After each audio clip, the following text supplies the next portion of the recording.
Good morning, good morning, good morning. Here we go.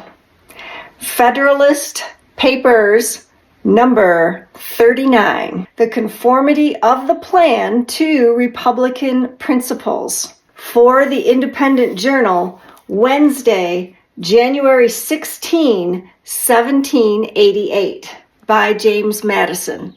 To the people of the state of New York, the last paper having concluded the observations which were meant to introduce a candid survey of the plan of government reported by the convention, we now proceed to the execution of that part of our undertaking. The first question that offers itself is whether the general form and aspect of the government be strictly Republican. It is evident that no other form would be reconcilable with the genius of the people of America, with the fundamental principles of the Revolution, or with that honorable determination which animates every votary of freedom, to rest all our political experiments on the capacity of mankind for self-government. If the plan of the convention, therefore, be found to depart from the Republican character, its advocates must abandon it as no longer defensible. What then are the distinctive characters of the Republican form? Were an answer to this question to be sought, not by recurring to principles, but in the application of the term by political writers, to the Constitution of different states, no satisfactory one would ever be found. Holland, in which no particle of the supreme authority is derived from the people, has passed almost universally under the denomination of a republic. The same title has been bestowed on Venice, where absolute power over the great body of the people is exercised in the most absolute manner by a small body of hereditary nobles. Poland, which is a mixture of aristocracy and monarchy in their worst forms, has been dignified with the same appellation. The government of England, which has one republican branch only, combined with an hereditary aristocracy and monarchy, has, with equal impropriety, been frequently placed on the list of republics. These examples, which are nearly as dissimilar to each other as to a genuine republic, show the extreme inaccuracy with which the term has been used in political disquisitions. If we resort for a criterion to the different principles on which different forms of government are established, we may define a republic to be, or at least may bestow that name on, a government which derives all its powers directly or indirectly from the great body of the people, and is administered by persons holding their offices during pleasure, for a limited period, or during good behavior. It is essential to such a government that it be derived from the great body of the society, not from an inconsiderable proportion, or a favored class of it. Otherwise, a handful of tyrannical nobles, exercising their oppressions by a delegation of their powers, might aspire to the rank of republicans, and claim for their government the honorable title of republic. It is sufficient for such a government that the persons administering it be appointed, either directly or indirectly, by the people, and that they hold their appointments by either of the tenures just specified. Otherwise, every government in the United States, as well as every other popular government that has been or can be well organized or well executed, would be degraded from the Republican character. According to the Constitution of every state in the Union, some or other of the officers of government are appointed indirectly only by the people. According to most of them, the chief magistrate himself is so appointed. And according to one, this mode of appointment is extended to one of the coordinate branches of the legislature. According to all the constitutions, also, the tenure of the highest offices is extended to a definite period, and in many instances, both within the legislative and executive departments, to a period of years. According to the provisions of most of the constitutions, again, as well as according to the most respectable and received opinions on the subject, the members of the Judiciary Department are to retain their offices by the firm tenure of good behavior. On comparing the Constitution planned by the Convention with the standard here fixed, we perceive at once that it is, in the most rigid sense, conformable to it.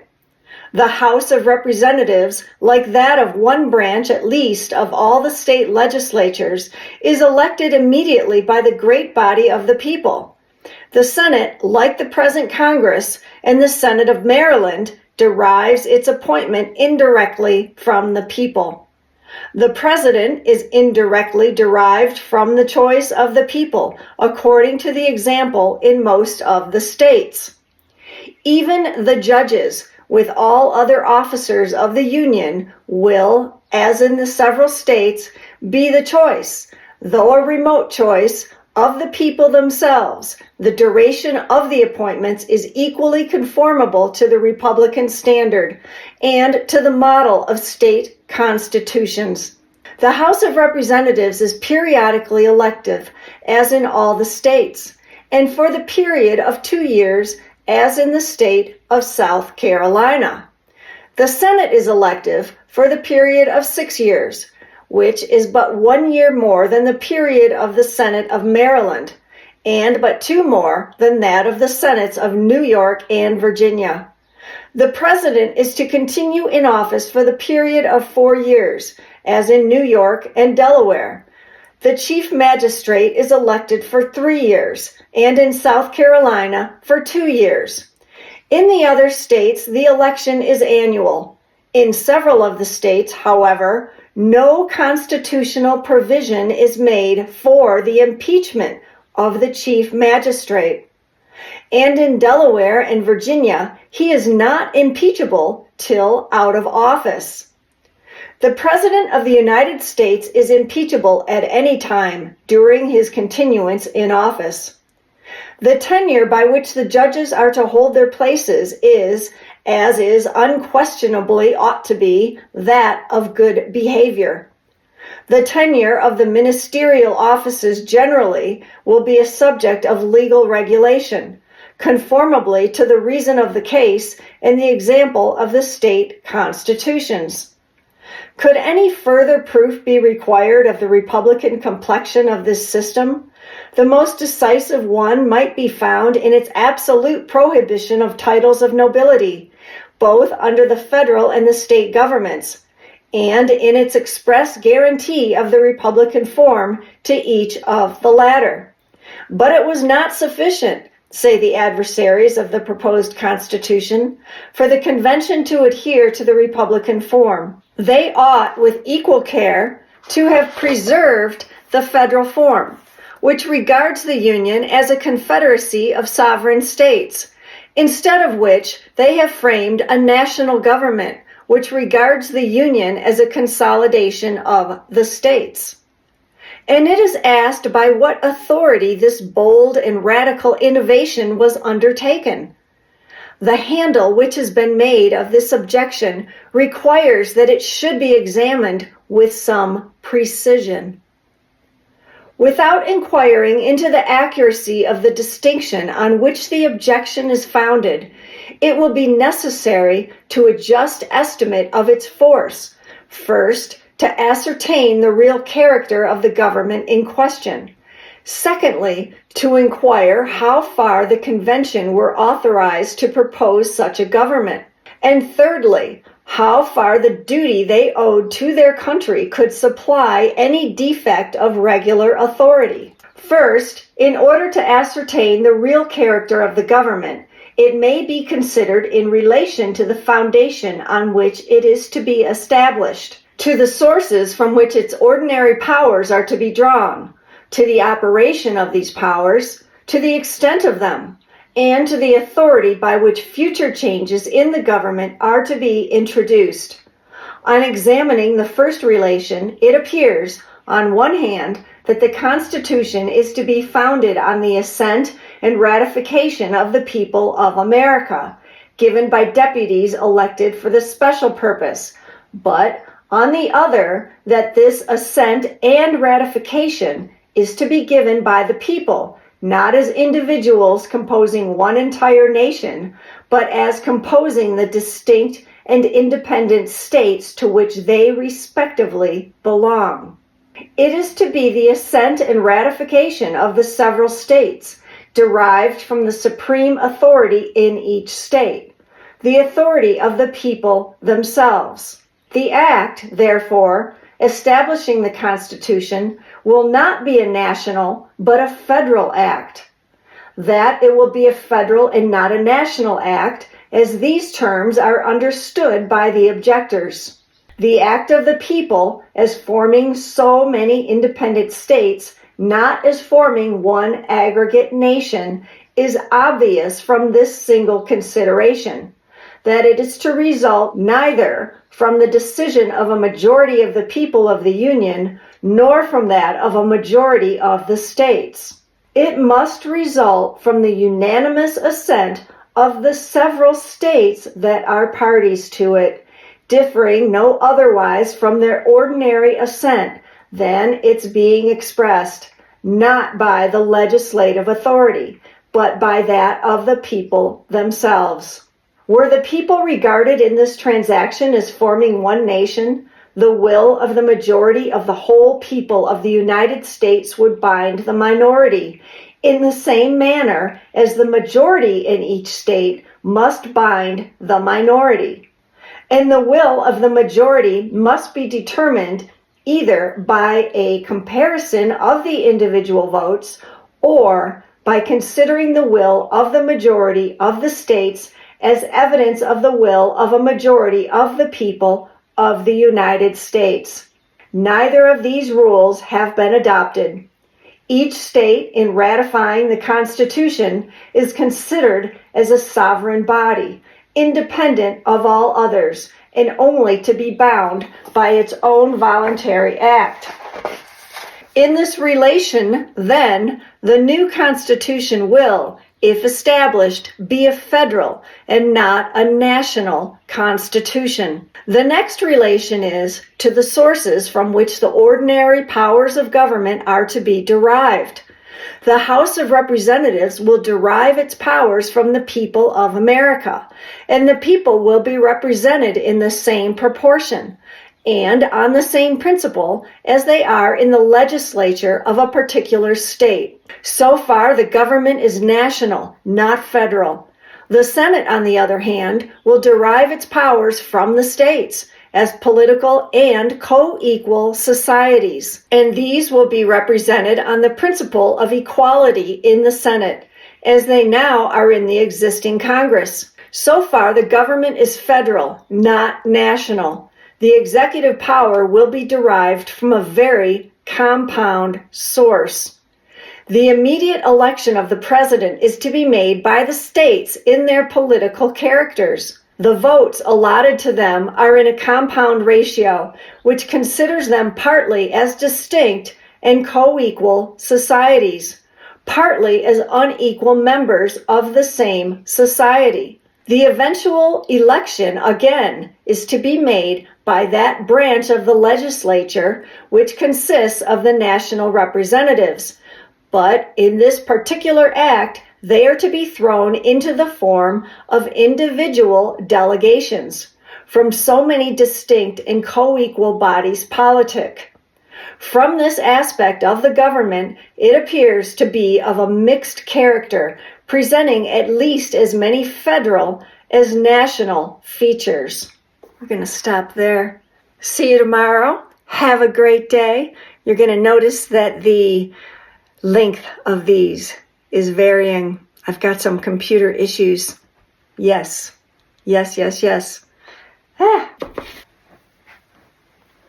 Hello from Lulu. Lulu.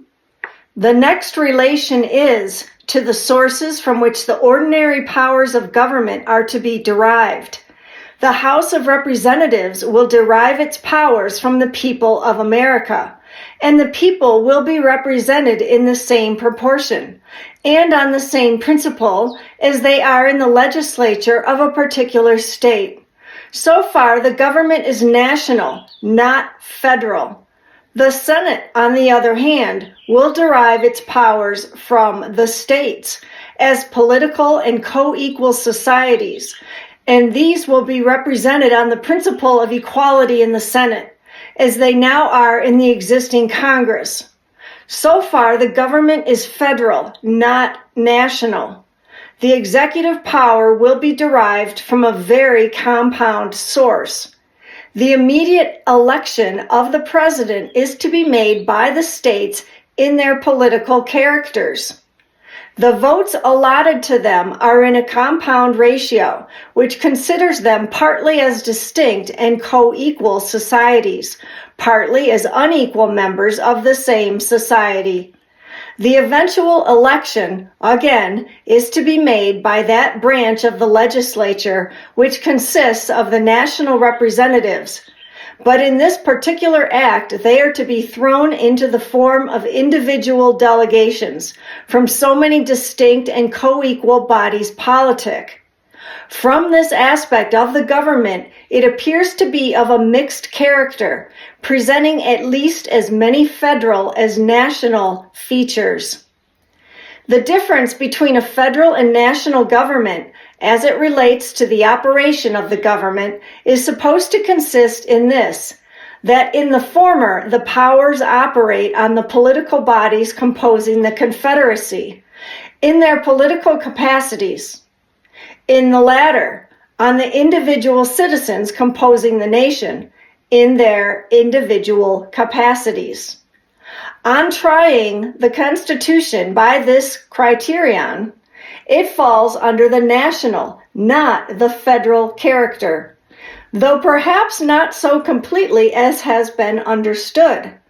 In several cases, and particularly in the trial of controversies to which states may be parties, they must be viewed and proceeded against in their collective and political capacities only. So far, the national countenance of the government on this side seems to be disfigured by a few federal features.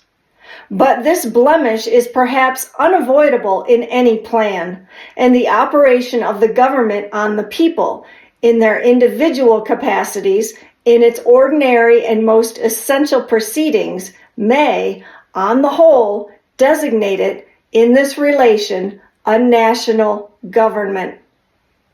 But if the government be national with regard to the operation of its powers, it changes its aspect again when we contemplate it in relation to the extent of its powers. The idea of a national government involves in it not only an authority over the individual citizens, but an indefinite supremacy over all persons and things, so far as they are objects of lawful government.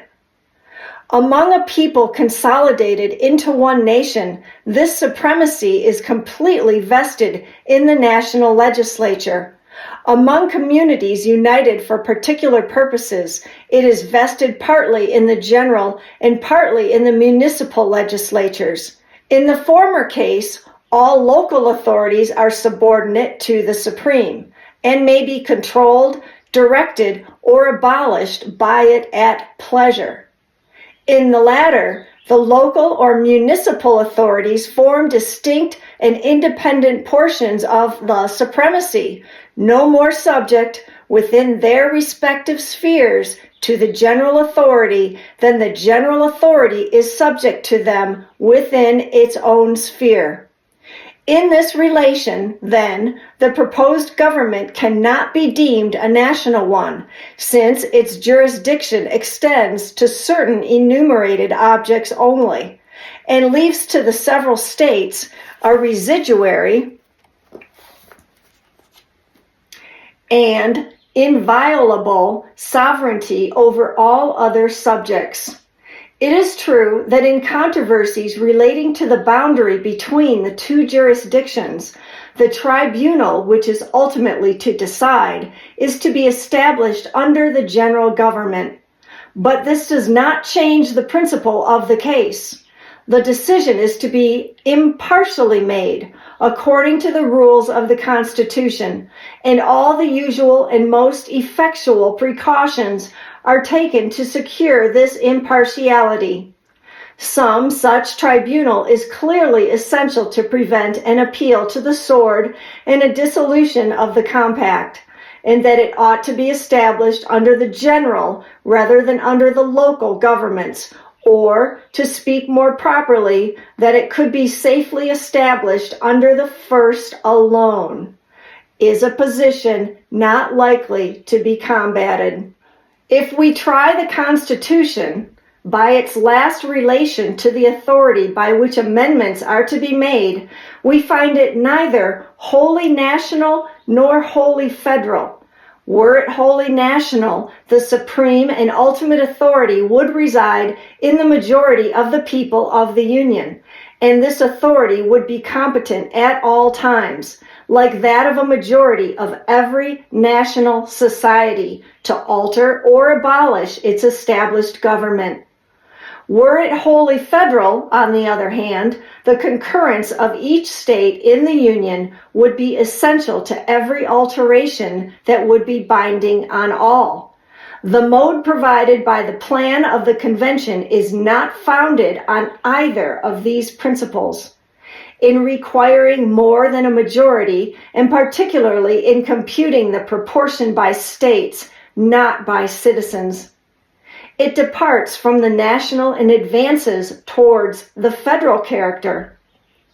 In rendering the concurrence of less than the whole number of states sufficient, it loses again the federal and partakes of the national character. The proposed Constitution, therefore, is, in strictness, neither a national nor a federal Constitution, but a composition of both. In its foundation, it is federal, not national. In the sources from which the ordinary powers of the government are drawn, it is partly federal and partly national. In the operation of these powers, it is national, not federal. In the extent of them, again, it is federal, not national. And finally, in the authoritative mode of introducing amendments, it is neither wholly federal nor wholly national. Publius.